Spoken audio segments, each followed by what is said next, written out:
നമസ്കാരം. മലയാളി വാർത്തയിലേക്ക് സ്വാഗതം. തന്റെ ഔദ്യോഗിക വസതിയായ കണ്ടോൺമെന്റ് ഹൗസിലും മരപ്പട്ടി ശല്യമുണ്ടെന്ന് പ്രതിപക്ഷ നേതാവ് വി.ഡി. സതീശൻ. മരപ്പട്ടി ഇവിടെയുമുണ്ട്.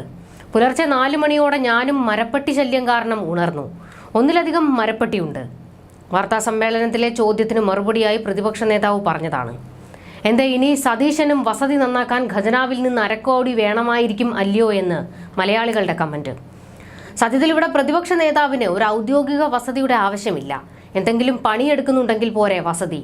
40 ലക്ഷം രൂപയ്ക്ക് അടുത്താണ് പ്രതിപക്ഷ നേതാവിന്റെ ഓഫീസ് പ്രവർത്തനങ്ങൾക്കായി സർക്കാർ ഖജനാവിൽ നിന്ന് മാസാമാസം ചെലവാകുന്നത്. പക്ഷേ ഇതിന്റെ ഒരു പണിയും ആ ഓഫീസിൽ നിന്നില്ല. ഇവിടെ ഒരു പ്രതിപക്ഷം ഉണ്ടോ എന്നാണ് ജനങ്ങൾ ചോദിക്കുന്നത്. പിണറായി സർക്കാരിനെതിരെ ഒരക്ഷരം പ്രതികരിക്കാത്ത പ്രതിപക്ഷം. അവരുടെ പ്രശ്നവും വഴക്കും തന്നെ പരിഹരിക്കാൻ സമയം തികയുന്നില്ല. അപ്പോഴാണ് സർക്കാരിനെതിരെ പ്രതികരിക്കുന്നത്. ഇപ്പോൾ മരപ്പട്ടി ശല്യത്തെക്കുറിച്ച് പ്രതികരിച്ച് രംഗത്ത് വന്ന വി.ഡി. എയറിലാണ്.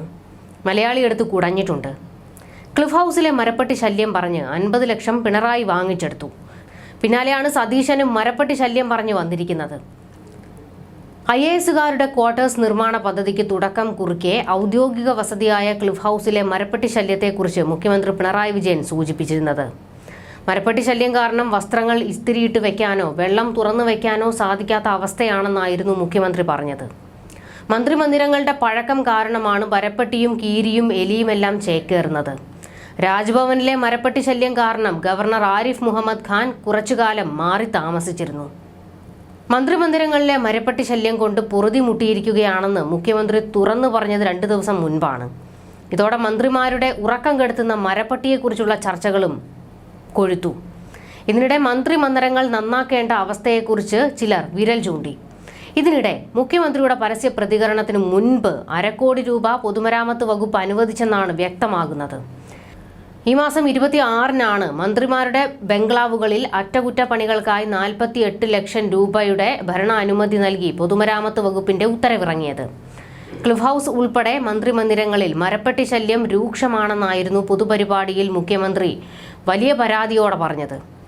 പണം ലഭ്യമാക്കുമ്പോൾ ഉണ്ടാകാനിടയുള്ള വിമർശനങ്ങൾക്ക് മുൻകൂർ പ്രതിരോധമായും ഈ നീക്കത്തെ വിലയിരുത്തുന്നുണ്ട്. തലസ്ഥാനത്ത് മുഖ്യമന്ത്രി ഉൾപ്പെടെ മന്ത്രിമാരിൽ ഭൂരിഭാഗവും താമസിക്കുന്നത് രാജഭരണകാലത്ത് നിർമ്മിച്ച ബംഗ്ലാവുകളിലും വീടുകളിലുമാണ്. മന്ത്രിമന്ദിരങ്ങളുടെ പഴയ തട്ടിൻപുറങ്ങളിൽ അന്തേവാസികളായി മരപ്പട്ടിയും എലിയും ഉൾപ്പെടെയുള്ളവ ചേക്കേറുന്നതിന് കാരണവും കെട്ടിടങ്ങളുടെ പഴക്കം തന്നെയാണ്. ക്ലിഫ് ഹൗസിലെ മരപ്പട്ടി ശല്യം കാരണം വസ്ത്രങ്ങൾ ഇസ്തിരിയിട്ട് വെക്കാനോ വെള്ളം തുറന്നു വെക്കാനോ കഴിയാത്ത അവസ്ഥയാണെന്ന് മുഖ്യമന്ത്രി വലിയ പരാതിയാണ് കേരള ജനതയ്ക്ക് മുൻപിൽ വെച്ചത്.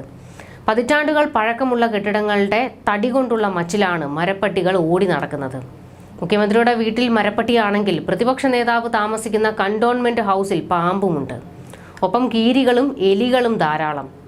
1 വർഷം മുൻപ് രാജ്ഭവനിലെ മരപ്പട്ടി ശല്യം കാരണം ഗവർണർ ആരിഫ് മുഹമ്മദ് ഖാൻ കുറച്ചുകാലം ഹോട്ടലിൽ മുറിയെടുത്ത് താമസിച്ചിരുന്നു.